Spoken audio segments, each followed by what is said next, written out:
Good morning and welcome to Rise and Shine in from the beautiful hills of Ibiako. Many thanks for being a part of the show this morning. My name is Janice Cobham. Thank you for joining. Bright and very happy Friday morning. We are excited to be here today. My name is INEC and thanks for joining us once again. Definitely, it's a Friday morning and it's Friday. Particularly, I am happy it's Friday morning.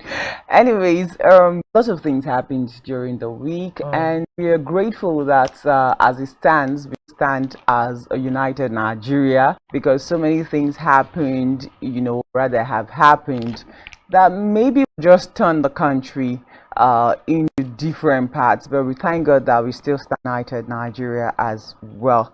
And the show this morning, we are going to kick a conversation by commending the governor of Akwa Ibom State, Akwa Abasibom. I like being said that way, Akwa Abasi State, and that's the person of Governor Udom Emmanuel. And why I've been saying that he's worthy of commendation is because of what he's done in recent times. Plus, Governor Emmanuel has donated a brand new Toyota Prado SUV to the new Commissioner of Police in the state, and then Hilux truck as a of vehicles to the state command. Governor Emmanuel announced the donation of the 10 trucks while receiving the new state chief police officer P. Olatoye during in a courtesy visit to his visit government house Uyo.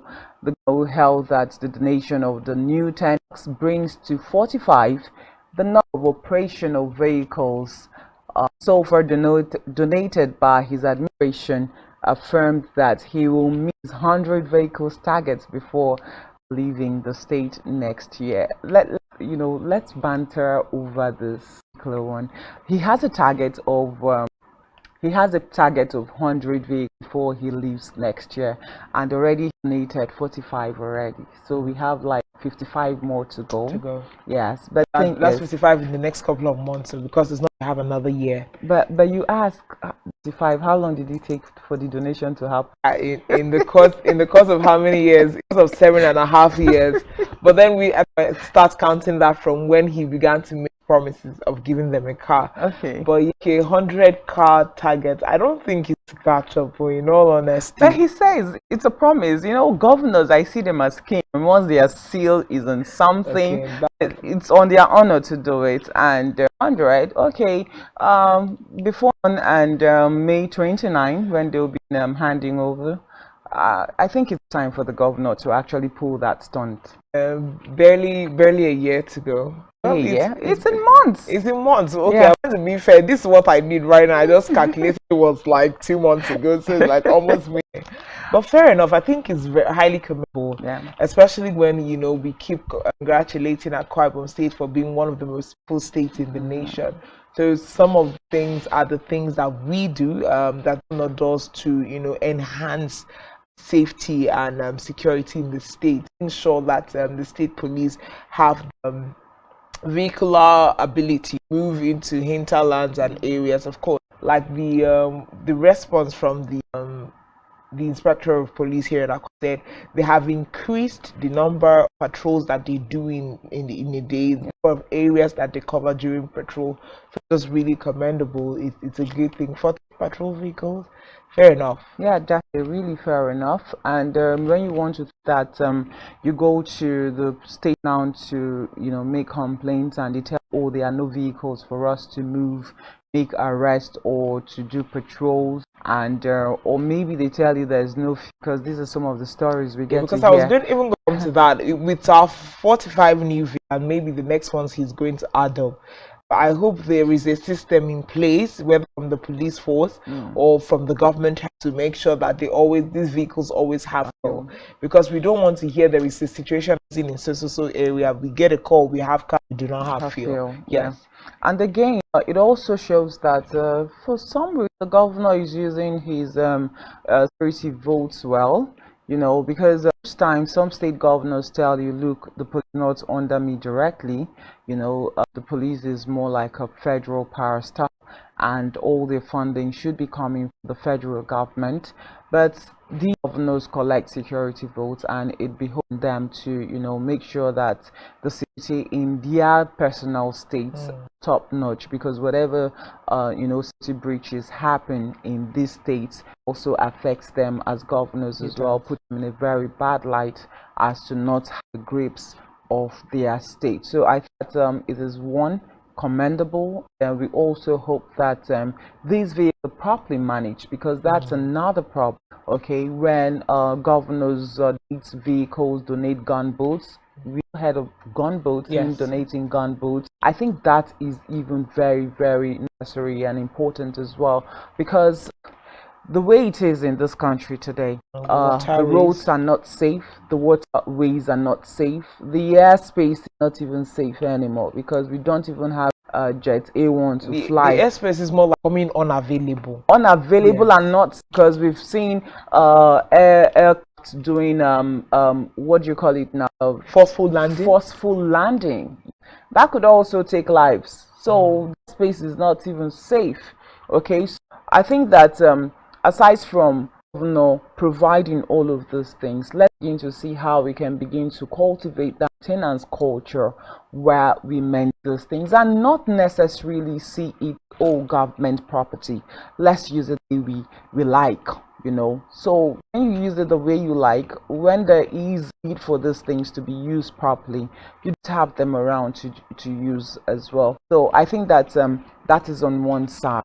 Maintenance culture is something that the police must also maintain vehicles. And while we also heard that this cars so far are more like promissory. The has not yet gotten hold of these vehicles, but of course I know that it takes a process. The government says we are going to give cars. It takes a process. There has to be some filling of forms and all of that. So I think that is the way right now, and that's why these vehicles have been delivered yet to the premises of the force. But of course we saw the vehicles. Promised donations. Well, in other times when the governor had donated vehicles to this force, there were times that when these announcements were made by the governor, they would already just come out and the fleet of cars were already there, for them to pick up. But as of time, this is like a promissory donation. We know that, of course, Governor Dom Emmanuel is a man of words. He will stick to it and deliver a promise to the Akwa Ibom State Police Force. So of course they look forward to being able to take delivery. I think that's by the time number is delivered, that is what is going to take the number close to 45. I don't think it's already 5 on ground. No. By the time this one delivered, that we'll takes it up 45. To 45. Yeah. So, it's a good hope. Of course, Akwa Ibom still stands out as A-list when it comes to security. And that said, when a state is judiciously using a security vote, then you should be able to give that administration doff your heart for them, because of course taking the security of their state very, very seriously. Yeah, definitely. And we also are looking forward to the remaining 5 being delivered. It's your hope 55 vehicles for me. Yes. Yeah, I don't know if you've ever been to the station and they tell you there's no van for patrol, or there's no fuel for them to go make a serious arrest or something. So if the 55 is added, I think that's great enough. So you don't have police giving you unnecessary excuses as to not doing their jobs. Okay? And then of course we know how volatile the situation is now in different. So we don't even want anything happening in our state where, they say that no more safe, everybody sleeping with one eye closed, one eye open. So let's have people have enough vehicles to even patrol at night. Patrolling the hinterlands. That's a lot of courage to have such faith in and I believe it's a good one. I'll take your strength from you and just add that such courage. But you just said something. You're shooting yourself on the foot now. You just said something that the governor of Akwa Ibom, he will deliver, and he's the man of his words. So let's take it that before the end of his tenure, 2023, he's definitely going to deliver up to that 100 vehicles that he's promised. At least Akwa Ibom State Police Force will mark him one president.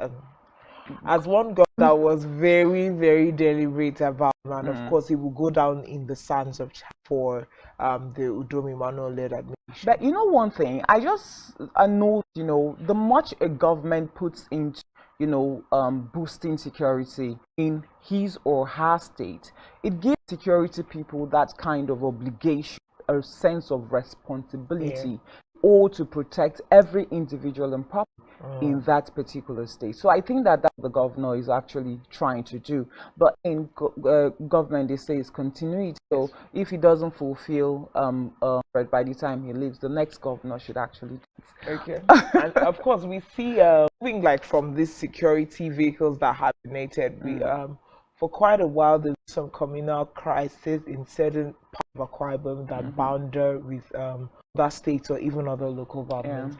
So it's all that as of yesterday, Akwa Ibom state government said it is determined to ensure 14-year-old boundary dispute between Aman Zaba group of villages in Tinobelo local government and Ikorokbado in Ikorobasi local government area of state is resolved before the end of administration.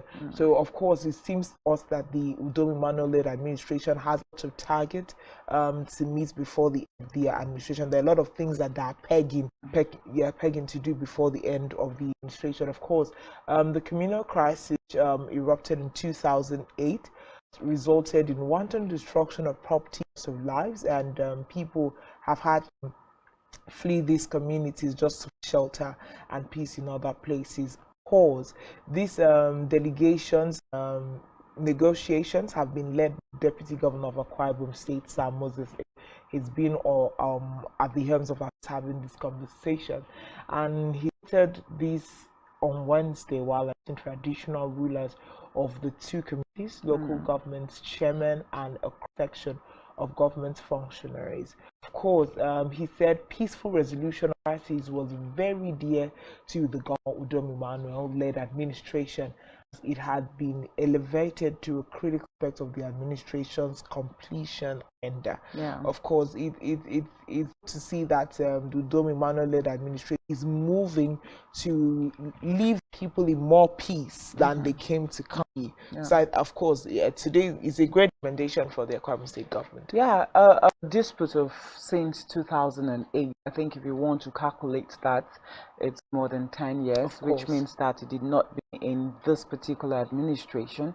And I think that him moving to put a stop or an end to this particular one, then it's commendable. We doff our hats at this moment. Again, I think that talking about mono crisis, I know exactly the background story to what caused it, but I know that most times it's more like boundary, issues or and grappling issues. So I think that community leaders now, like traditional rulers, clan heads, and what you call Itubarawas, those in charge of the young people, the young men in ages, should do more in trying to sensitize people about the effects. When you look at crises or clashes, the effects even are more enormous than even what you're fighting for. And at this point, I just think that everybody's hand should be on the deck to make sure we shouldn't just leave it for government. Okay, so God to step in and try to resolve the issues, or government. So let's come together as a people with one objective in resolving issues and bringing about peace to see how we can make things happen. So not just leaving things for the government. And what is it about? What is it about, border demarcation? I think also that committee, there's a border demarcation committee. Most times, a particular community goes behind, to those border demarcation members to, okay, this side belongs to this community, or that side belongs to that community. At the end of the day, these are some of the things that brings about the disputes. And then when you talk about even disputes, communal disputes, at the end of the day, you find out that properties, lives are even lost in the process of to settle these disputes. So why not just try to settle it amicably without the loss of properties. I think when you look at like some of the communal crises in Akwa Ibom State, in a land that is blessed with oil resource, it's part of the reasons why certain land being disputed. So you have a particular local government coming to say, oh no, this piece of land that actually does have oil. It's been heard that okay, at one time there was oil available in this place. You find out that local governments try to lay claim to this land. Of course, some people will come to explain that we've been here on this land for over 100 years. Why are you coming out to do the same thing? We have some boundaries along it too that have also under these kinds of tussle, and usually it's primarily based it spirals out of oil issues. People want to lay claims to lands that have oil and all those kind of lights. I know there's a part where we heard the cultural boost is really good, and then from the neighboring states are actually trying to encroach. So of course all of these kind of problems, like have one time there is a documentary that we did on certain village in Ibiono local government as of Ikpanya. Of course they experience the same communal bound issues, and they clearly stated in that interview that they have over time applied to the bodies charge of settling boundary issues, and these boundary issues have actually lasted for several years. As of the time we were speaking, the man who had initiated move to end that crime had already died, and then he was getting buried, but the issue had not been settled as of the time. So we have these kinds of issues lingering on, but of course we know that once this information is being submitted to the appropriate authority, hopefully negotiations will be made like the one we saw Moses April moving up to do, and then a 14-year-old boundary issue is about to see it, and so it's highly commendable. Definitely, we just hope for better days for that particular community, and we just also pray that nothing happens again. If at the end of the deputy governor is able, to weigh the matter and bring about sustainable peace, we just hope that in the nearest future we will have, any communal issues or crisis in those areas. Of course, papers must be duly signed, whatever, even if there are additional rights that must be funny observed. enough, even when papers are signed, you just find out that you just said, that at some point people die and leave these disputes, and the dispute continues. Even when papers are signed, find out that one person sometime future will just wake up and say, look, this happened then, this land actually has, and it begins to brew another so it should be left as far as after the state government comes in. I think the strength of maintaining these peace treaties should be handed down to the paramount ruler and the village heads of the communities, so that even if this paramount ruler and the village head passes, you pass these dates to the next person who will be taking over. So it's rightly said, if we watch and impute systems of continuity, actually where crises are involved, then always look to be able to transfer peace to coming generations. But if it just ends with the that are available on ground now, then like what you said, we might experience someone who comes up in the future and is greedy and still wants to grapple for land. But I think that beyond signing peace treaties and to pass it over from one generation to the other, I think that people should begin to understand the grievous impact of these clashes. I think that when we get that understanding, because there's a fighting. I know that sometimes for collective objective, okay, but there's no how that you say that there's a communal clash and lives are not lost, properties are not still there, and the land is still there, and properties are destroyed. But another thing that people do not understand is that by the time this communal clashes continues, there is absolutely no form of development coming to this particular region. It just development altogether. So at the end of the day, who are those even suffering this? Being serious, grappling and struggling and and fighting and killing yourselves, yet all the places are being developed and your community is not developed. So you begin to cry, oh, there's no education, there's no good road, there's no clean water, there's no health facilities. How will this come when you're busy fighting, killing yourself? So I think 14 years fine is pretty too much. And of course, that 10 years of backwardness in such communities. Because I mean, if those places, imagine it was a case of oil, that oil, it has not been developed, it still are not results in that community, and if it was, it would have benefited both communities that are even vying for the land, because if it's a boundary shared, mining going on in that place is actually going to spill into both communities. Look at a place like Eket. When all of those activities happen, you have acid falling back. They are not only going to compensate the immediate climate, the very next community close to it is also going to enjoy some form of compensation. So at the end of the day, it's just because it will flow beyond the immediate community to the next one. So why not allow development to come into it? I mean, if it is oil, it has been untapped. Whatever other is there has been untapped for 14 years. What you would have achieved or accrued over the space of 14 years. So I believe it's actually time for our communities, the people who incite these problems, to sit back and withdraw their hands, allow peace to thrive, so that your communities can develop, and in turn you develop and make money for yourselves, as which that's even the issue. Yeah, definitely. I think just like I said, greed is just what is at the front burner right now, and a lot of and then let's just be truthful as well. I think truthfulness will pay, because if this community or if the particular resources is used, you say it is yours, and those that it is not theirs should say it is not theirs. So let's bring truthfulness to the table as well, while to sort out some of those issues by us, and let development get into our different communities. We'll take a breather, and when we come back, of course, Rise and Shine, let's take the news brief, and we'll be back shortly.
Good road infrastructure is a basic need that every society needs to sustain its daily activities, including growing and sustaining its economy. The people of Ikadosian village in Ibeso expressed difficulty in a number of issues hampering their livelihood as a community. Speaking with Spectrum to the village head, Etidong Okonukwa expressed some difficulties that they have with the roads.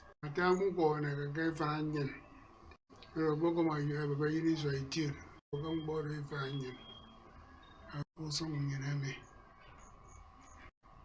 successful government, so we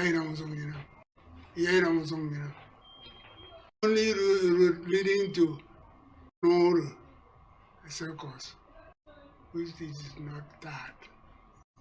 Only road, currency, run road, currency to Bang road. Being and I'm going on over. A got away from God and you something you what? You have on board government, you go, you want to The people of Ikoto are mostly farmers. They major in the farming such as okra, pepper, palm oil processing, as well as fishing. The road, according to the indigents, has remained accessible for years. Reports say the road was later awarded to Hense Construction in 2019. The indigents stress that the condition of the road has made the movement of produce to the markets very challenging. They also complain that their products are wasted during rainy seasons. They do not have access to channel them to the market. I mean, the Jacob ban Franyin, a Freven Franyin, a Gonkusang, Uquarum. It's a king. A bow my ready to quorum, better give Urusang. A can is on bet. Die to go your army, and I'm ready. Eddie near one minion. So, Mbok, it's no you, it be a governor onion. Even Mbok. Yam was no woman onion. Goes on out in 80.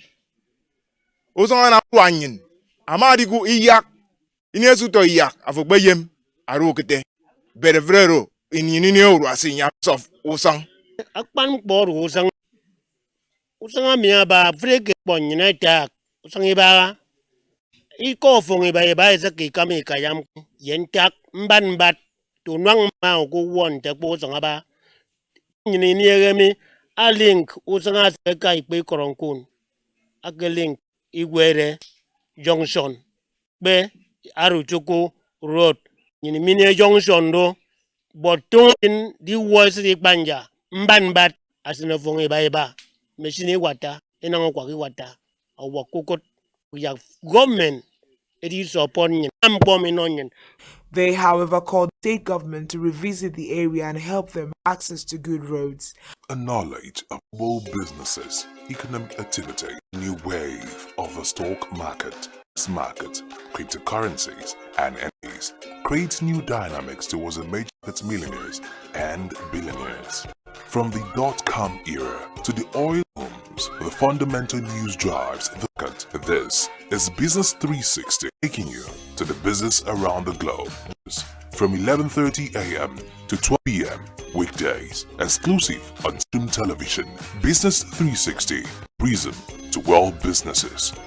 Nigerian police, which is the only one allowed by gross level, our governments have to share police power with the president as stipulated by the Constitution. We do not have a federal government police. We have the Nigerian police force, which is administered, organized, and supervised by the Nigerian police. No, but I want to say something. I want to say something here.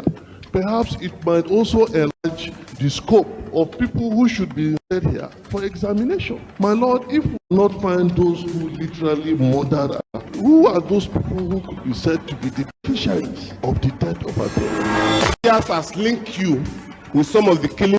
He never did. He linked you with the murder of Hebrew. He did not. My Lord, the matter council is leading the evidence in our... This is an adversary proceeding. It's not, my Lord, but you can't be talking about cases which are in court. Is this an adversary proceeding? It's not, my Lord. This case is in court, my Lord. I'm just reminding your Lordship. My Lord, sorry, my Lord. I think I'll be cross-examined. Legally Speaking, a program that deals with legal issues and questions we face citizens of this amazing country, Nigeria. Legally Speaking. Join us every day from 5 p.m. to 6 p.m. for Legally Speaking. As of government, Secretary General, delegates. Voting for Spectrum TV to report lapses in County.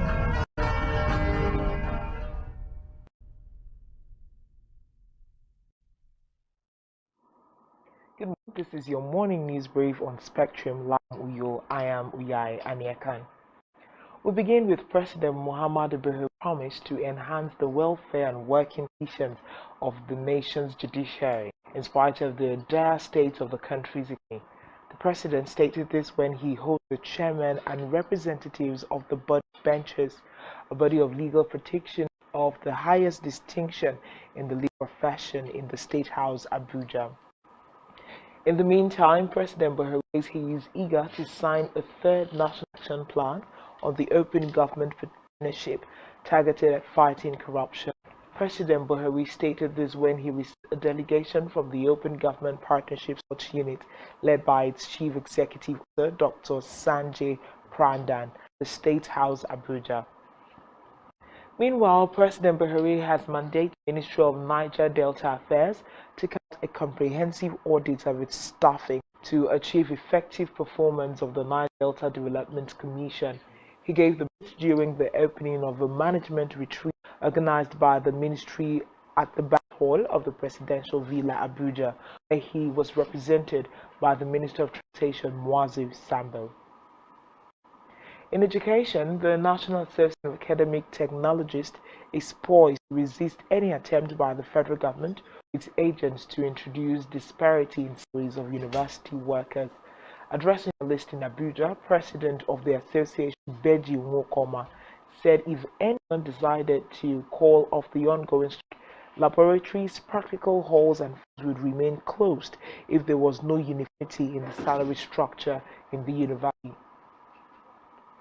Away from the Nigerian Navy has handed over to the Common Financial Crimes Commission 7 out of 147 vessels arrested over illegal oil bunkering and gold theft.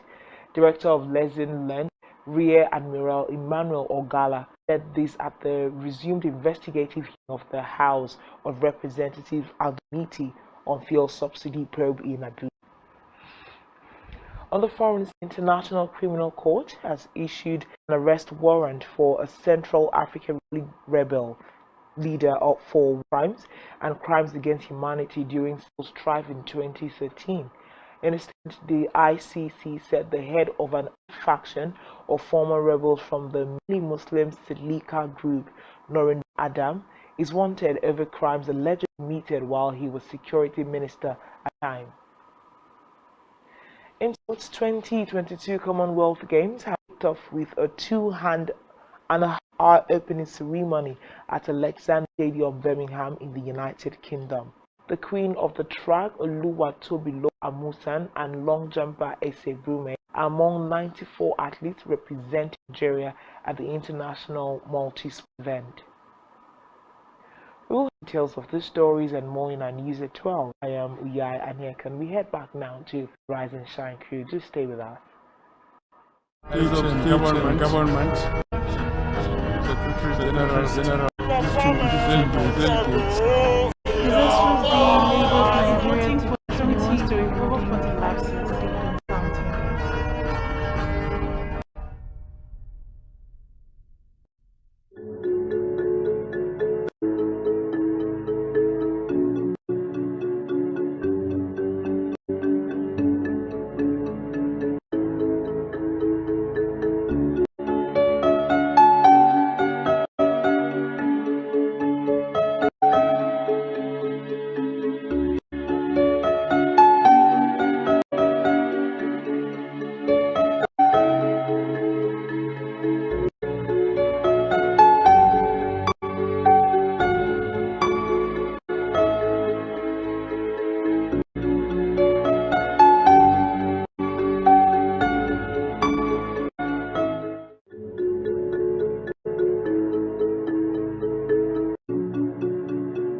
According to reports, over 18,000 tons of waste is being generated within Uyo City per day. Usually, this waste gets dumped at Uyo Road, which links the government house to our road and other roads in Uyo town. This dump site has over time become a mess, obstructing free flow of traffic, causing air pollution due to the stench, and exposing residents to health hazards. Correspondents who work with Spectrum Television decried the state of the environment and how it affects people buying the road. So I pass here every day. You have to come and wait for a thing like that you have seen to pour it on the road. You wait for the day to finish before you go. Is that fair? I don't need to talk about that one. Everybody knows about the health hazard. I'm not a doctor, but everybody, even a small child will tell you that it's not good for human health. So tell them to clear it and make this place pass, and that's all. I've been using this road for a long time now, and the place is always plain. And the worst part of it, bringing us West Bin to the main road instead of them putting it inside, and it's not good. A lot of times when we call, we need to pass 30 minutes, 1 hour before we pass because of the truck, the tippers that is bringing West Bin. So it's not good. It's not even. There are a lot of cars that are coming. They don't have AC, wind up and put themselves. So it's not good. They also called on the government to find a conducive environment for such a huge site rather than inconveniencing citizens and endangering the lives of residents within the environment.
Many thanks for still being there. Of course, this is Rise and Shine, your early morning breakfast matters on Spectrum Television. And if you're just joining us, please do head over to our socials and subscribe, like our Facebook page. Of course, subscribe to our YouTube channel, which you can find at spectrumtv.ng. Drop your comments and conversations, observations, and all that you need or know on this other side, and of course be sure as well. Yeah, 2 days to deadline for INEC is the PVC registration now, and a lot of things have been happening. Some people are saying that INEC should actually push that deadline forward. After they pushed it forward, it was supposed to end in 31st, but it was pushed forward July 31st. and some Nigerians are still asking for another push, another shift of date. And I remember also that we talked about this on this particular show, and I made mention of the fact that some Nigerians just like the last minute rush thingy where they have rush to do certain things. And I know that INEC requires time to do all the collations and then do registrations of print what do you call it now, registers, print even the PVC, and then call for collections, all of that. It really needs time. I move forward to the 2023 elections. We do not have a situation where we are blaming the electoral also the umpire elections, that this is the reason or the reasons why the 2023 elections failed or had some or mad in any kind of way. So in much as INEC had reviewed the deadline before, why are Nigerians asking that they should actually review it for a second time? So when we keep reviewing and reviewing and reviewing, I just keep on reviewing. Now it brings to mind the registration for SIM cards.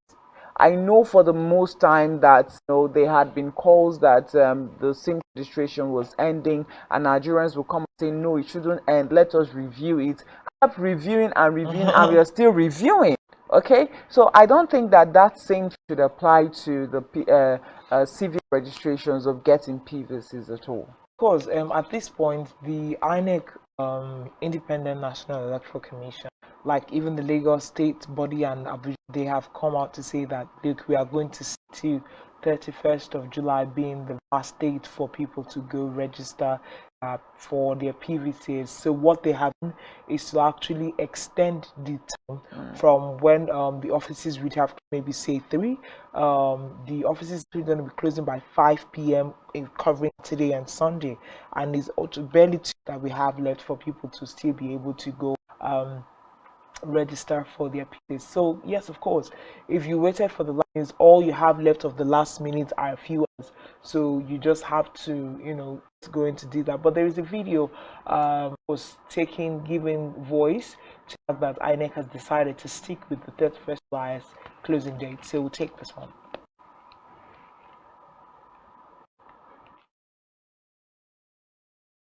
Says the deadline for the continued voters registration CVR exercise remains July 31, and those who register more than once would not be issued voters cards. The resident electoral commissioner, INEC FCT, Alhaji Bello, made this known at a news conference on the Commission's preparedness for the 2023 elections vis-a-vis CVR and voters card validity and collection, Abuja. Bello said all CVR activities, except the collection of all printed PVCs, would be suspended on Sunday, July 31. This comes at the end, the last week of the continued voter registration exercise, which started almost 1 year ago.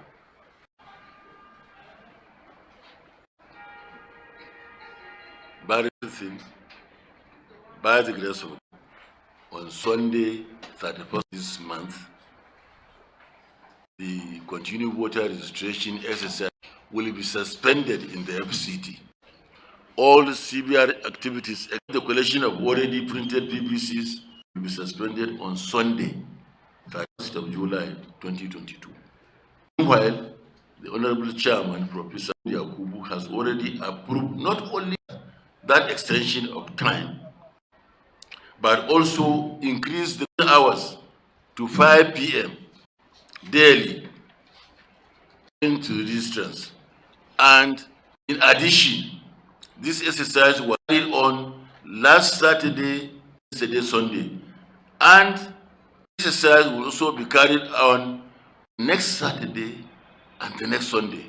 So 5 o'clock on Sunday, 31st this month, is the closing date and closing time officially approved by the Commission, in respect of the CVR in this. Bello, who said that the Commission on July 25, 2022, build special registration for persons with disability at designated CVR centers to ensure inclusivity, explained that PWDs and other Nigerians could use the centers. He also expressed worry about the number of invalid registrations due to double or triple registration by citizens, adding that such people will not get visas at the end. Furthermore, the Federal Commission for People with Disability invited us for a press conference last week at their premises and requested INEC to deploy private machine at each area council where they have designated centers in order to register people with disabilities.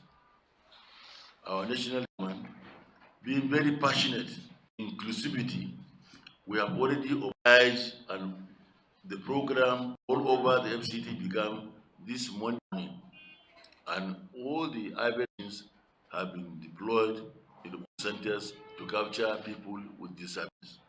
I want to really appeal to who want to genuinely register and PBCs to take note of these issues.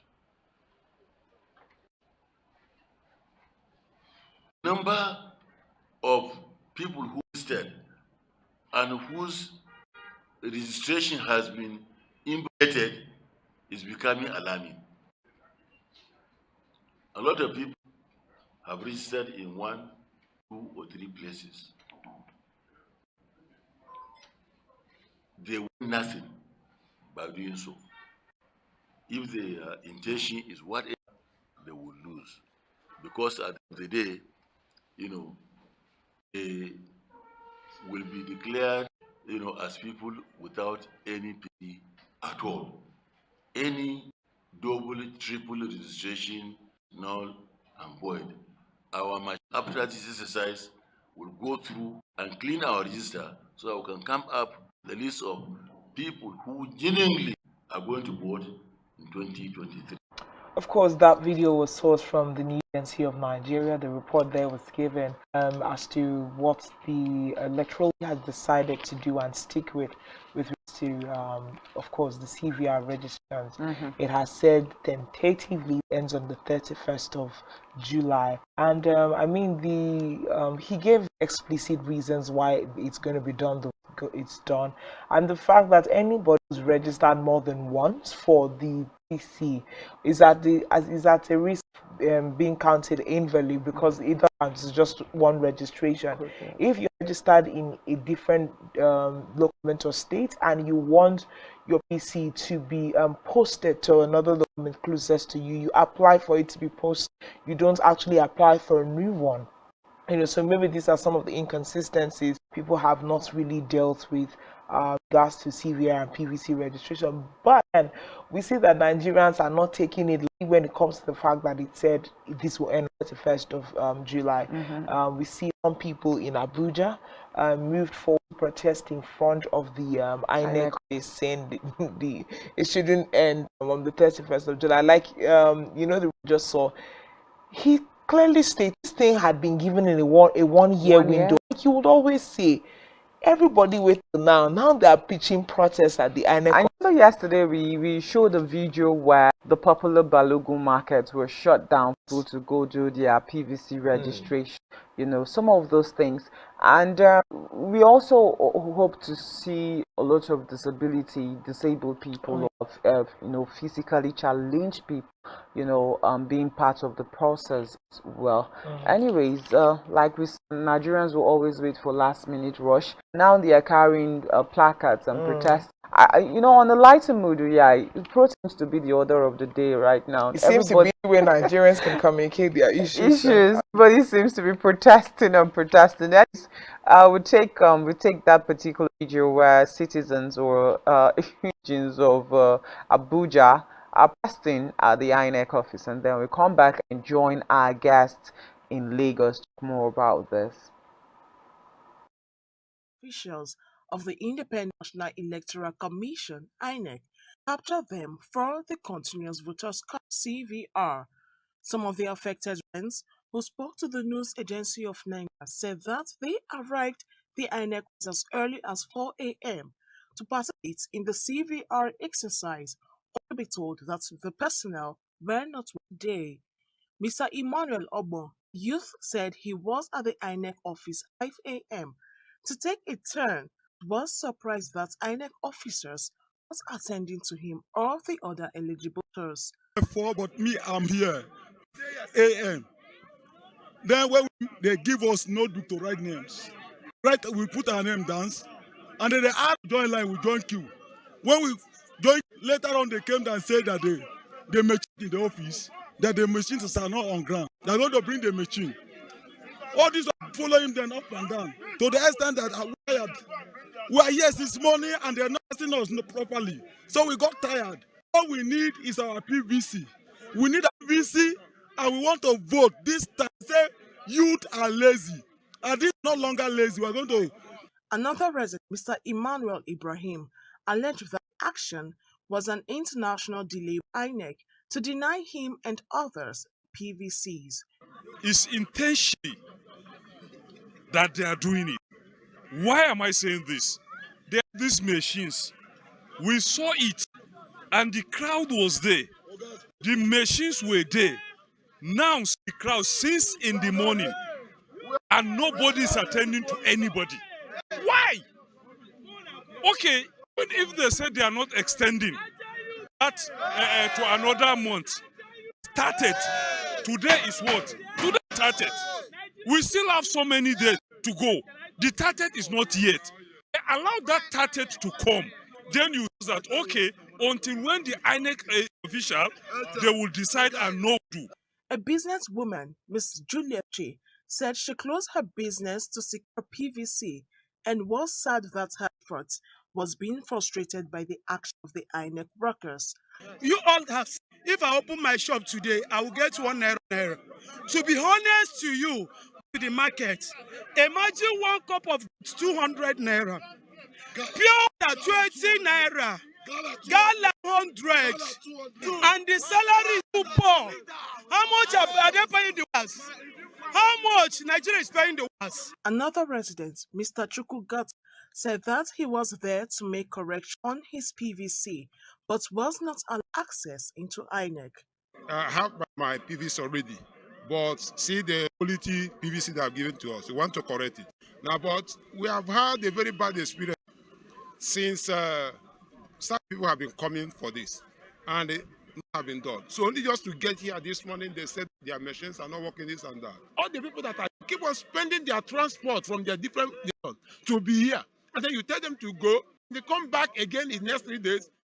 Okay, credit to News Agency of Nigeria for that particular report. But again, it just shows how Nigerians are out there protesting that maybe for some reason INEC doing what they're supposed to do, and all for the most time that there's been a complaint about low or how do I put it now, low personnel for INEC, trying to like cater for all people that are thronging to the different centers to get their PVCs done. And then there's also been complaints of inefficient machines, machines, for this particular registration. But we just hope that in the next 2 days, some of these discrepancies will be sorted out. I know that INEC has also talked about, double registration and all of that. And of course, a recent complaint that even the pieces that have been printed, a lot of Nigerians are even stepping forward to collect the PVCs. So they just have a hunk of it, packed up somewhere for not being collected. Anyways, we will be in our guest. We're standing by in Abuja. He is Jide Ojo. He is also the executive director, Oja Develop Consult. He is an author, columnist with The Punch, and host of Development Focus with Jide Ojo on TV, and also a public affairs analyst. Good morning, Mr. Ojo. Many thanks for joining us today. Good morning, Mr. Ojo. Okay, so while we try to clear that up and then now from Abuja, yes, we're talking about the protest. The residents of Abuja are actually sitting up at the INEC office in Abuja, and calling out that INEC has not been efficient enough to for all their demands and make sure they exercise their constitutional franchise in 2020. Now, I like the fact that there's that hunger, there's that drive that we have seen a lot of Nigerians to want to be part of the government process, the election process. But again, I will maintain the fact that a lot of times we just stand and wait for when it is 2 days or 1 day to the end of something, begin to rush and make many complaints. INEC has said somewhere in Port Harcourt, people are not even coming forward to come get their PVCs. What is going to happen to the millions of cards signed down there in INEC office in Port Harcourt? So these people will also be defranchised. And I'm sure some of those people are the crowd clunging, to offices at INEC. Of course, see that the problem is not just one-sided. Is it just on the electoral body? Maybe it's just on the part of the citizens, because in cases you see that there is the willingness on the part of the citizens to go get these things done. So they experience some impediment, whether it's or unwillingness by staff members to be able to carry out the process. Of course, sometimes you find out that the staff members, some people might have worked for several hours trying to get the CVR done, but at some point people are going to get tired, the routine is going to get choky. Like you always talk about, if we had more hands, people could rotate and get the work to move fast and better. But because if in the situation of the Abuja protest that we just saw, people kept on going to the INEC office to get registrations done, but for whatever reason that process reduced. Okay, I think we have our ready to talk to us at this time. Hello, Mr. Jide. Good morning. Good morning. Glad to be on your program. How are you today? Okay. Thank you. How do you do? Thanks for us once again. Okay, so maybe I'll just have to introduce you properly before we start the conversation. Like I did earlier, I said Jide Ojo is the executive director of Oja Development Cloud. He's an author and columnist at the Punch newspaper and also host of Development Focus with Jide Ojo on ITV and a public affairs analyst. Thank you so much for joining us on Rise and Shine on Spectrum Vision this morning. My pleasure. Okay, so let's start from this particular protest we just saw happen in Abuja. It just seems that there's so many Nigerians right now that have not done PVC registrations yet, nor have they gotten their PVC cards. So what do you think is the major reason why we still have lots of Nigerians being able to register their CR? Thank you very much for this opportunity. First and foremost, you must understand this current exercise has been on since June 28, 2021. That is over a year ago. And INEC is level best to educate Nigerians about the need for them to do this in good time. The Commission in over 1 year, over 12 calendar months, have been doing this, and yet you have people who are coming out on the last 2-3 days to say that they've not been registered. Who should be blamed? The first time, INEC decided to have what is called online pre-registration.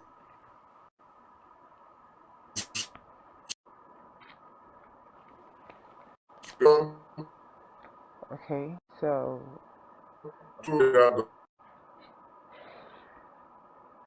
I think that's network. And then choose a date that you will go to INEC. Choose a date that you will go to INEC. And this was to allow young generation E to have a seamless access. But many Nigerians just discountenance that and decided the last minute. Don't forget, INEC had wanted to end exercise on June 30th, 2022, but for the issue around litigation filed by a Socio-Economic Rights and Accountability Project, SERAP in Lagos, that said that INEC should not the exercise. With 1 month extension, you still have these people protesting, they've not registered. What were they looking since June 2021 when the exercise started? Why didn't they take advantage of doing this? I saw a lot of people in that footage. They are well above 18 years and above. Look at that woman selling, trading, saying that she's been to register. CVR. Hello, can you hear me? We're following. We can hear you, sir. You can. She left her store. See that woman that said she left her store to want to register. Look at the people in that footage. They are well over 18 years. This CVR is meant for people who are just 18 years and above. It then means that 2011 that INEC has been doing cross voter registration, these people choose not to register. There have been several continuous voter registration exercises from ahead of 2015 election, ahead of 2019 general elections, ahead of 2023. This exercise is not for everybody. Let me shock you.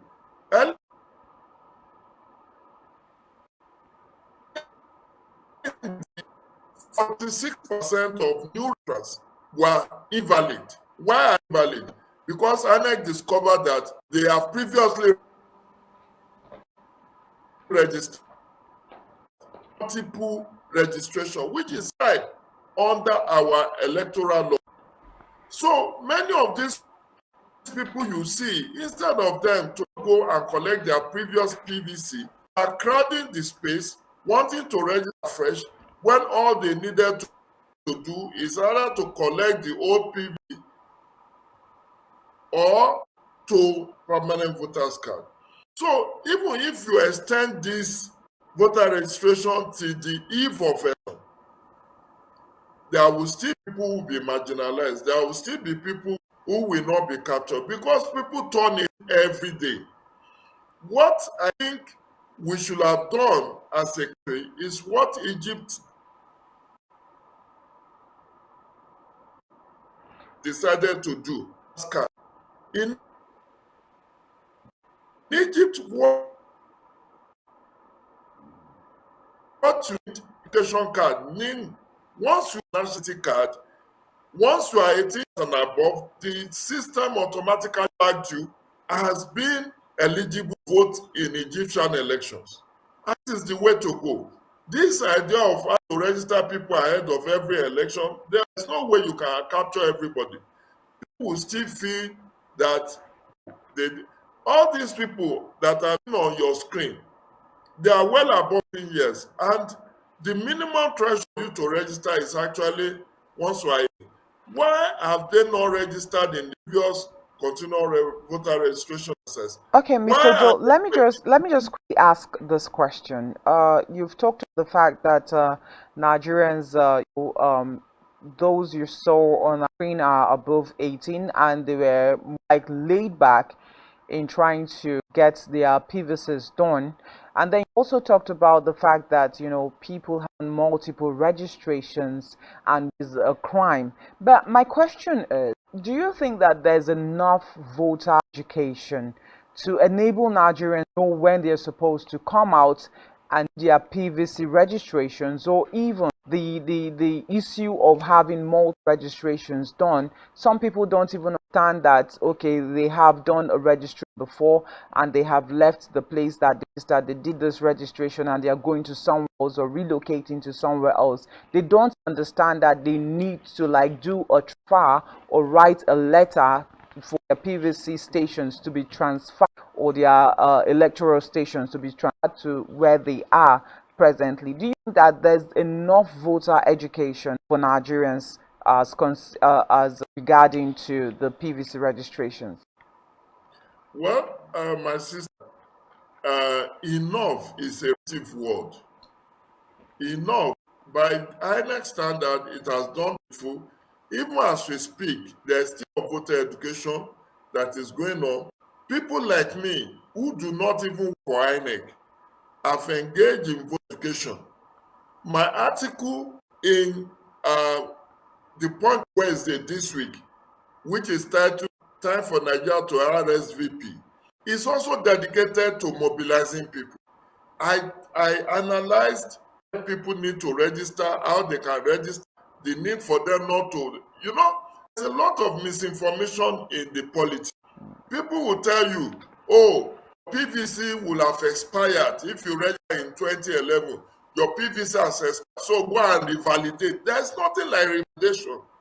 There's nothing like a PVC expiring.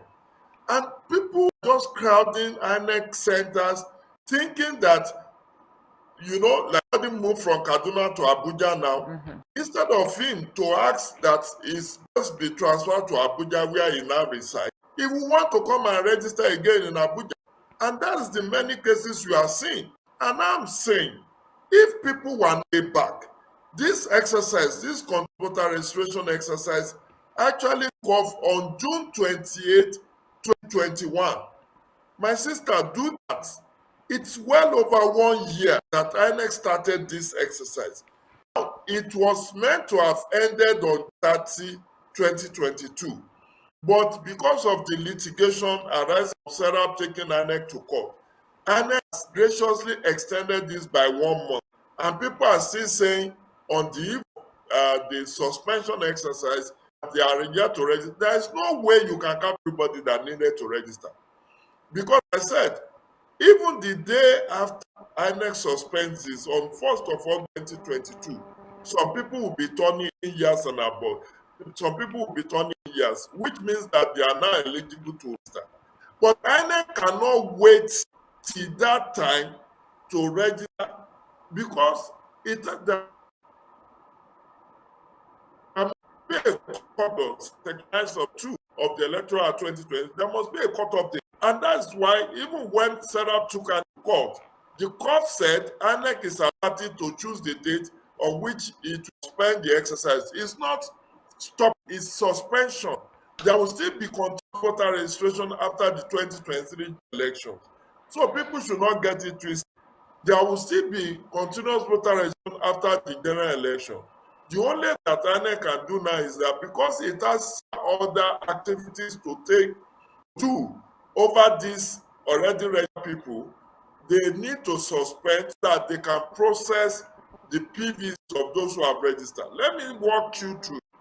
I hope I can do that. Let me walk you what INEC will need to do before the 2023 general election. Okay. INEC will have to run what are ABs, automatic biometric identification system, which is a software that will cross-match each of the registrants against over 10 million other registrants to be sure that there is no multiple registration. That takes a long time, just cross-matching one against 90 million or over 90 million. And we have to do that to weed out those who engage in multiple registration. It is not that INEC will contract vendors to go and print the PVC. Then INEC will have to still distribute this PVC. INEC will still have to do this voters register for 1 week. INEC will have to give copies of this voter register to each of the political parties ahead of election. So there's a lot of activities that still needed to take place. What is the whole essence of delay, closure, or suspension? And at the end of the day, people register and they couldn't get PVCs ahead of the election. So it doesn't make sense. And people need to understand that this is not a general voter registration. It is only for select people who are 18 and above. And these are not very, and you see, even in Southeast, there are places where INEC offices have been at in the course of this registration exercise. Look at people, they are just having fun. Many of these people, if you drill them. Okay, so I don't want to take the stress of going back and collect their PVC. They want to come register again, thinking that they will get away with it. It's a crime, and they can go to jail for multiple registration. Okay, I think trying to like sort the network between Oz and Mr. Ujo, but of course he's been educating Oz on Okay, okay, but we can't hear him anymore. Okay, he's here. Okay. I hear you. Okay, thank you very much. Yes, you were saying that INEC has a lot to do, before the 2023 elections. I know that you're a proponent of saying that INEC should, stick to the deadline of 31st of July. But in all the things you mentioned so far, there are still some people, a school of thought, that thinks that INEC has a lot of time. And follow the Electoral Act Amendment bill that was recently passed. That says 90 days, to the election, INEC should be ready in terms of CVR registration and all of that. Now, if you count from now till the elections will hold, which is in February 25th, don't you think that that's too much a time for INEC to use in doing all of this? And a little bit of window should still open for people that think that INEC trying to deliberately disenfranchise to go ahead and do their PVCs registrations. Master, I'm talking from experience. INEC should have suspended this on 30 June. INEC has suspended by 1 month. You still saw. And mark you, what you see is just an isolated crowd. When INEC, I follow through because I'm the platform of the commission. The daily report, when extended from June to July ending, many places, only 1 or 2 people were coming to register. It's only in the urban centers. Only in the urban centers you have this issue of crowd. In many of the urban environments, people who were deployed there to register people, there are very few people are coming forward to register. What INEC can do in these 2-3 days left, what INEC can do is to deploy more machines from those rural areas.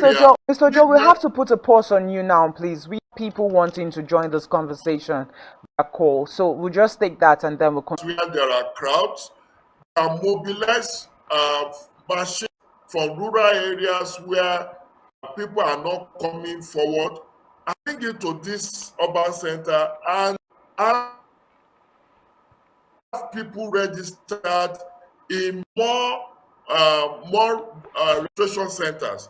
So if, for instance, in Abuja here, maybe they have 2,000 registration units, double it, bring it to 4,000, and in today, tomorrow, and Sunday, make sure that they do a kind of mop-up exercise, so that only those related like Port Harcourt, Uyo, Lagos, Metropolis, the metropoles where there are more people demanding to register, move your machines from rural communities where people are no longer showing interest, bring them to town and do a mop-up exercise. Because from that daily report that I saw, it happens that my resident electoral commissioner for Rivers, Obo Efanga, was his friend, and he was publishing daily report of how many registrants they have in that state per day. And that in some local governments, only 6 people will be registered a whole day, 10 people will be registered a whole day. But now, since there are some areas where there is huge number of registrants, move your minds to those areas where you can do a kind of mop-up. At least that will reduce pressure. Okay, so I think we have a call on the line. We'll just take that and allow you continue from there. All right. Hello, good morning. Please, your name and where you're calling from. Good morning. Yeah. Okay, so we're trying to get you. We're trying to get you properly. I did it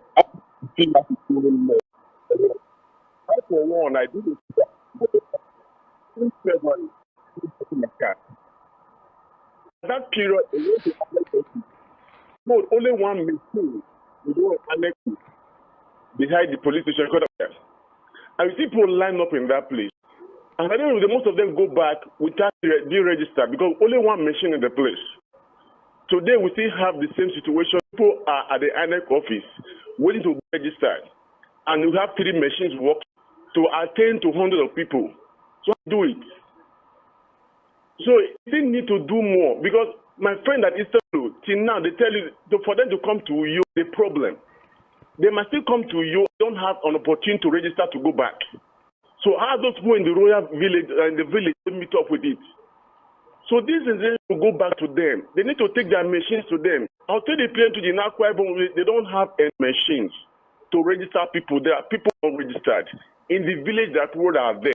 I've done my own in transfer since February. I've not gotten my card. I go to the office already. It's not ready. So when will it be ready? Things should be looked into. That's my contribution this morning. Please, can you quickly tell us your name again?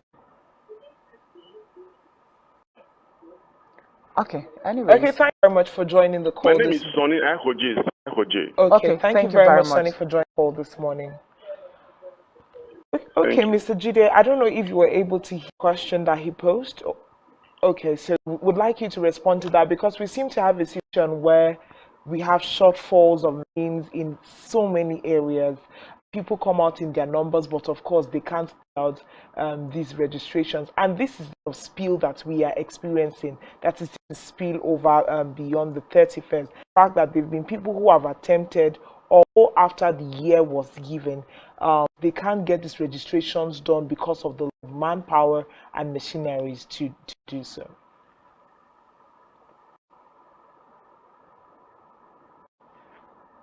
Okay, Mr. Jide, I would like you to answer that if you're still with us. Okay, so while we're waiting for Mr. Jide to come back on, you know, listening to this person talk, it's just that you know, people are trying to like get their PVCs done, but we also have challenges even from INEC, and that's why because of our conversations during the week, we said something like INEC should be to like get more people on board in terms of personnel now. If they do not have personnel as INEC core staff, there's something that's called ad hoc. Provision should be made for ad hoc. They don't wait for the elections, the general elections, to begin to adopt this ad hoc staff. Beyond staff's machine seems to be a problem because that our caller cited an example. The unit that is behind Ikonabia has just one machine there in the center of town. Has just one machine tending to hundreds of people who may become daily interested in doing their registration. But there was also time that, you know, INEC said they were searching more machines to different It was parts. to certain hotspots in the country where Akwa Ibom was not included. When you say this to certain hotspots, what happens to other other catchment areas that did not pass hotspots but have these same issues? That's what we're talking about. I know that Mr. Ojo just about deploying some of the machines that are not being readily used in local in rural areas to some of the urban centers that are experiencing the overflow of people. Say they must end the registration in the next 72 hours. How can we account this? No, the point is, and we have to be very, very truthful with ourselves, we like it or not, even if INEC needs to push forward the deadline, a day will come for it. A day will come for it to end. But aside a day for it to end, the truth is Nigerians will say that they need more time. You know, time. People just need more and more time and more time. But what are they doing in the space of the few time that they have been given? That's a question we need to ask. Like Mr. Ojo, and we had said it on the show, INEC gave 1 full year for Nigerians to do their registrations. So what happened at the time that there were no queues? What happened at the time that the few staff, the few INEC could cater for the few people that came out to do their registrations? What happened? Why didn't people go and get their registrations done? I think they only wait when government says or INEC says, look, it's going to close in the next 2 minutes, and you see a surge. Let's not also forget, or let's put into cognizance the fact that lot of awareness and revolution. Exactly, that's what I was going and to come yes, to. It's different from what was prevalent within the past 1 year. now, this is not the first time that people complain that INEC is trying to deliberately disenfranchise. And let's also see a situation where we do not have to do registration every year. I think it will count on some of those excesses that we find happening and people complaining that, and of course, worthy of note as well is even when you watch videos, those people are not people that just turned 18. They are older people, which that they must have gotten their PVCs before now, or even read before. Are they not? Are they saying that they've never read before? Okay. Anyway, we have Mr. Joe join us again. Hello, Mr. Joe. Can you hear? Hello, sir. Can you hear? I can hear you. Okay, thank you. So we'd like for you to respond to our caller. I can hear you. Okay, thank you. We'd like for you to respond to the question raised by our last caller, sir. Yeah, the last caller, if I got him, was saying that says places in he has people who yes. I agree that there will be such scenarios, but again, this is about layback attitude. When this exercise started on June 28, 2021, if many of us who are today hurrying to get registered, if we have taken that advantage, we will not be caught up in last minute rush. It's just we have this attitude, this national culture of fire break approach. So I tell you, you can take me on this. If INEC extend this registration process for another 1 month, at the end of August, you will still have this scenario playing out. I told you, look, Google it. Early this year,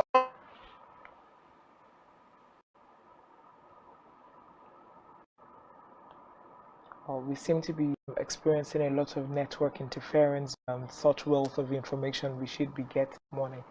We hope that is settled and we continue this conversation. But something I'd like to say is the fact that I believe very strong that although INEC had started with all this time to make sure Nigerians begin to register their PVCs, I believe that there has been a very wide marginal in voter education because the intensity that we have witnessed in the past 1 month done for PVC awareness nationwide is not kind of exposure that the people have had over the past 1 year. On June 28, 2021, the portals were open for people to start registering. The amount of education we've had past 1 month cannot be compared to what's been done in the last year. So I believe that the upsurge that we are experiencing in the willingness of Nigerians to go and register is directly proportional to the education that people have received. But yet still in the conversation of Jide, we can hear that there is still a lot of gap with regards to this education because people know that the PVC that you registered for in 2011 and 2015 never gets to expire. If it wears out, just apply for it to be replaced, but you do not have to go through the process of re-registering. People do not have the information as regards the fact that if you have relocated from a former place that you are, you can actually apply for transfer of vote center. People do not have these kinds of information. So I think although Nigerians are to be blamed for their laid-back attitude towards going to get registered, I think to a very large extent voter education can also be put to for okay. So I think that voter education has a very part to play in the fact that this is done. Okay, Mr. Ojo will be joining us via a phone call. We do not experience those here anymore. Welcome back, Mr. Ojo. Okay, good morning. Okay, so you just continue with your trend of thoughts before we call. Okay, like I was saying, if many of us will stop this cause of last minute rush, what is otherwise known as fire brigade issues. I think we will not be in this kind of situation. I will not blame the registrants altogether. I will also blame INEC. What I think INEC should have done for the long month is not to just continue with their initial voter registration plan.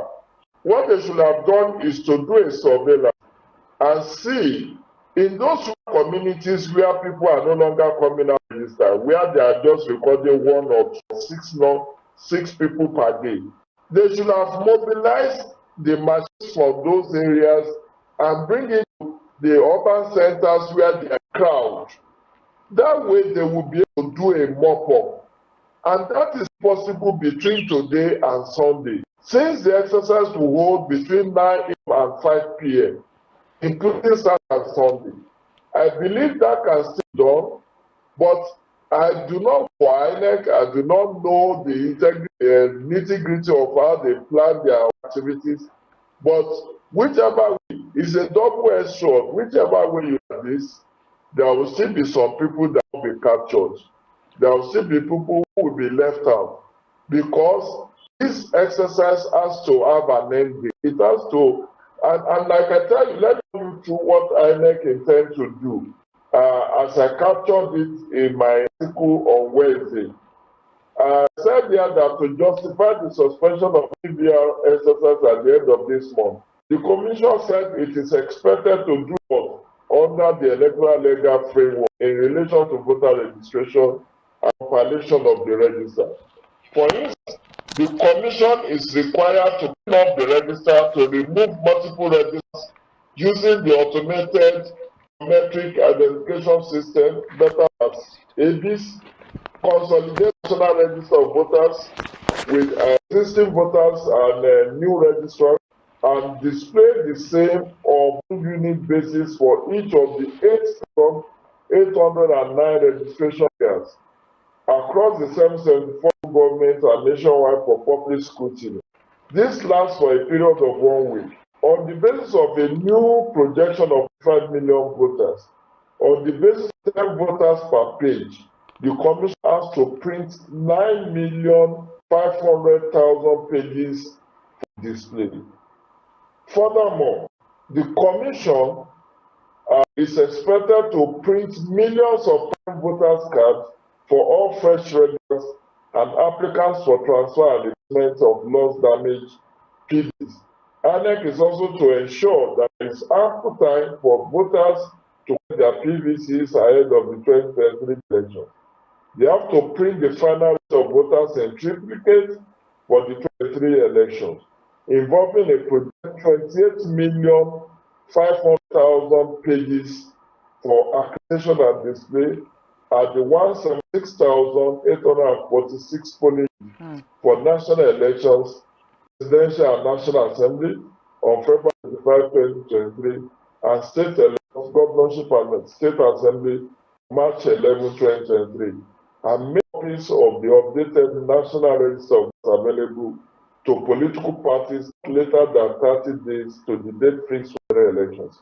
Now, what I'm saying with this is that a lot still needs to be done. It's not like when INEC suspends this exercise on Sunday that goes to sleep. It has to start the running of ABIS or this registration data to see if people who have registered now have previously registered. I was alarmed in the year when they said over 40% of those registered between June 2020 and December 2021, over 40% of them are previously registered. Oh, wow. Which means it's sheer waste of resources because we cannot have 2 PVC. So INEC will have to run ABIS on this database to weed out the multi registrants. We do not know what percent they will come up with. If between December 2021, there's over 40%, about 6% multiple registrants. So let me bring in a question at this point. Will also be similarly discovered. So we need to, the INEC will suspend this exercise to carry out in 2021. And in recent times, let's say in the last one, we have experienced an upsurge with the way Nigerians have become interested in getting registered. And with what you've done, over 40% of the people who registered for their PVCs from June 2021, December of 2021, over 40% of them had already had their PVCs previously registered. Would you say that there has been a massive gap in voter education? Because we believe that the upsurge that INEC is currently experiencing with regards to registration is as a result of the upsurge in voter education. So many NGOs and non-governmental organizations have gone into making for the police. So would you say that the lack of education, enough education on the part of INEC from June 2021 to this time is the reason why we are seeing some of these irregularities from pre-registered people registering again and some of the wrong, moves made in the process of registering DVRs?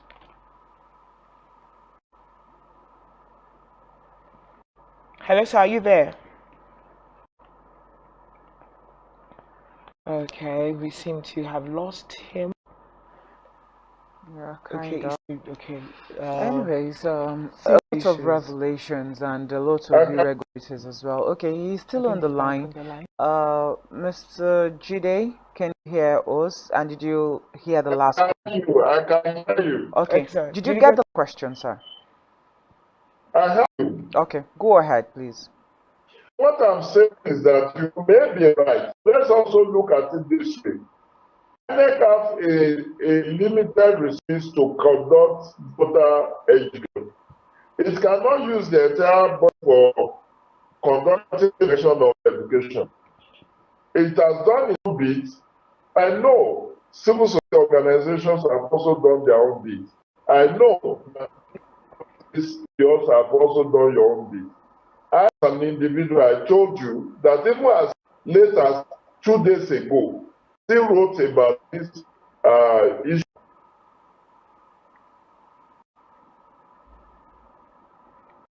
We have a I've lot done my own respective.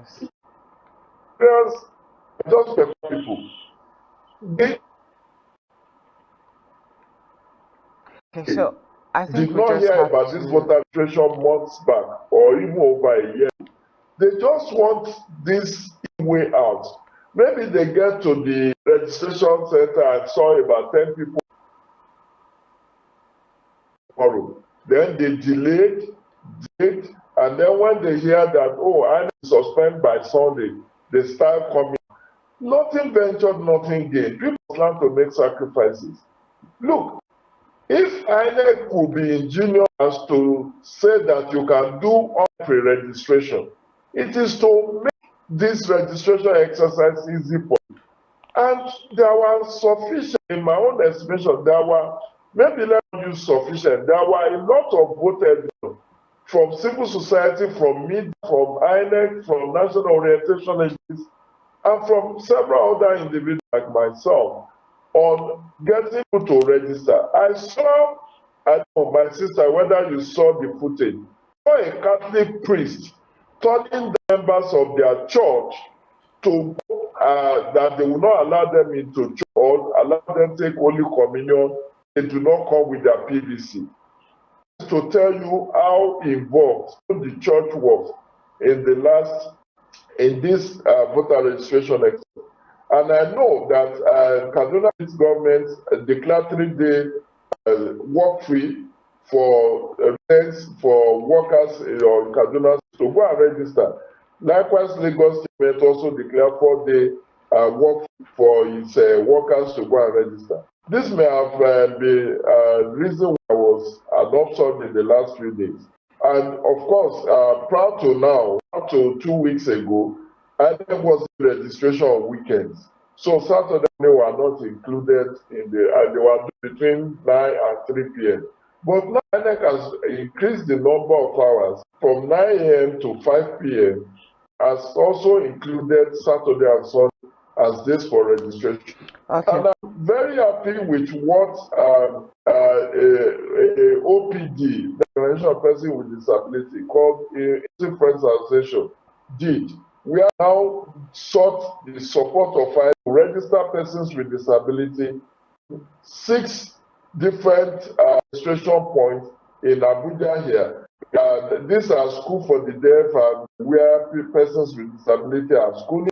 They have gotten INEC to come with their fees to register persons with disability in that environment from 25th to 9th of this month. And that's quite commendable. I also know Young Africa did mega concert in Lagos and Abuja, mobilize youth to register. But I keep telling you, even if this registration exercise is extended for another 1 or 2 months, you will still have people coming out to say, they are protesting that yes, they did not we allow do them totally to agree with register. you, Joe. Thank yes, you so we much. We do Thank you agree. so much. Obviously, you understand that the INEC deadline should be maintained 31st of July. Anyway, we want to say a big thank you to you, Ojido Joe, the Executive Director of OJA Developments Consult, author, columnist, launch, and also host of Development Focus with Jido Joe on ITV and Public Analyst. Many thanks for your time and sharing your knowledge with us on the show this morning. Have a wonderful weekend, my beautiful sister. All right, thank you very much. All right. Thank you, sir. So yeah, great conversation there. At the end of the day, we must be very honest with ourselves. Agree with everything we've heard on Sir Jide Ojoye. There is no amount of time that is going to be enough for us to get everybody in Nigeria registered. One. Number two, not all Nigerians are still interested in getting registered. So at some point, we need to stop the process so that we can go about doing all the other things that are part of the registration process. Getting people registered is just one part. Getting that need to print everything they need to do, come back for people to get these PVCs is a whole other process. So at this point, I think I buy that we need to end this process where it needs, because if we do not end, INEC will come and tell you they did not have ample time to be able to produce for people to come and pick up and those other things. So of course we should end it and find a place where everybody meets and we come forward as a nation. But great conversation at this point. Yeah, definitely. We'll just read it now and I don't think we should take a breather. Let's just wrap it up. We'll just take it up. Okay. Yes. We take our tidbit segment.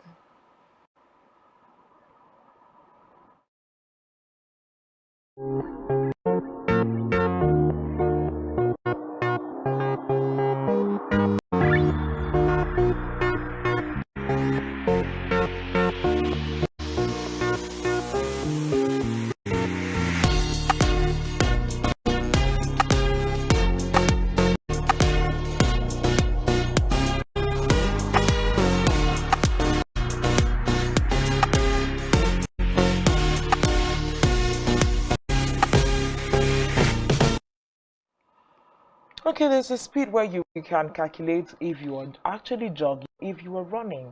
4 to 6 miles per hour makes it a jog. Anything faster than that, a run. I don't know how to calculate 4 to 6 miles per hour, but I mean, it is what it is. You know that. Okay, so we take our tip for the day.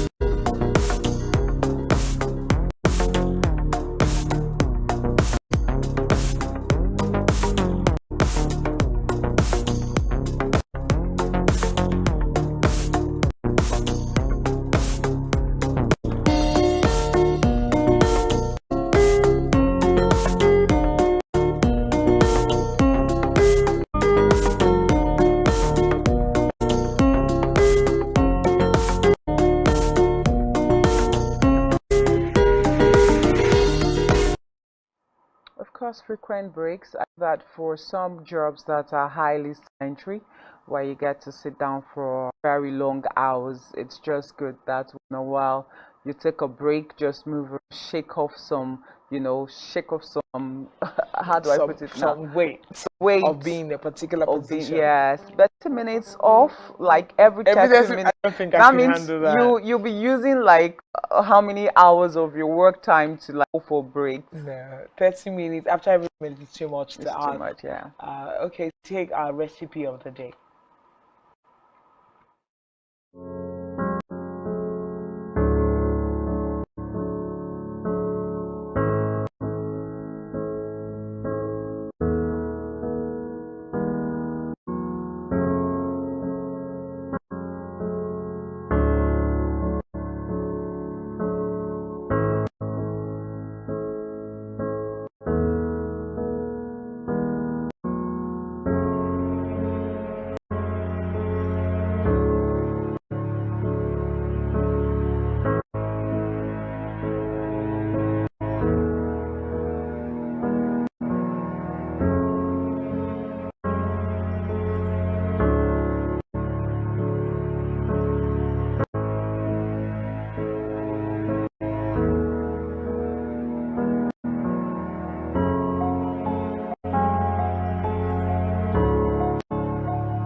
Obviously, if you're not a sweet tooth, please don't even try having muffins. They really look very nice and It tasty. looks really nice for those who like stuff like that. Mhm.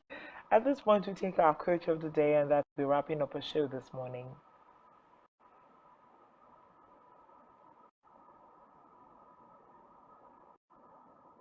You can, should, and if you're brave enough, that you will.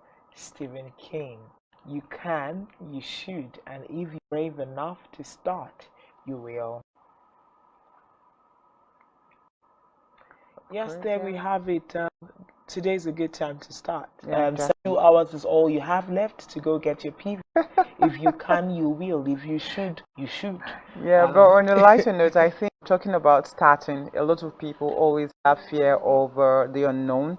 How to start? How do I do this? How do I do that? Hey, you can't just keep complaining. Start and see how it goes. Anyway, this we have to say goodbye to you on particular one. Till we come your way, till I come again next week. We are definitely going to see you guys tomorrow. It's how you always drop that information for me. Have a great weekend and make the most of all the time you have. And of course, always keep yourself happy as well. Yes, thank you everyone who was a part of our show today, everyone who entered in social media, those who took the time to call the program today. We do appreciate you and we hope to do this again with you next week. But Rise and Shine is tomorrow. Thanks for joining us. I'm INEC and do enjoy the rest of your day and the rest of programming. Bye-bye.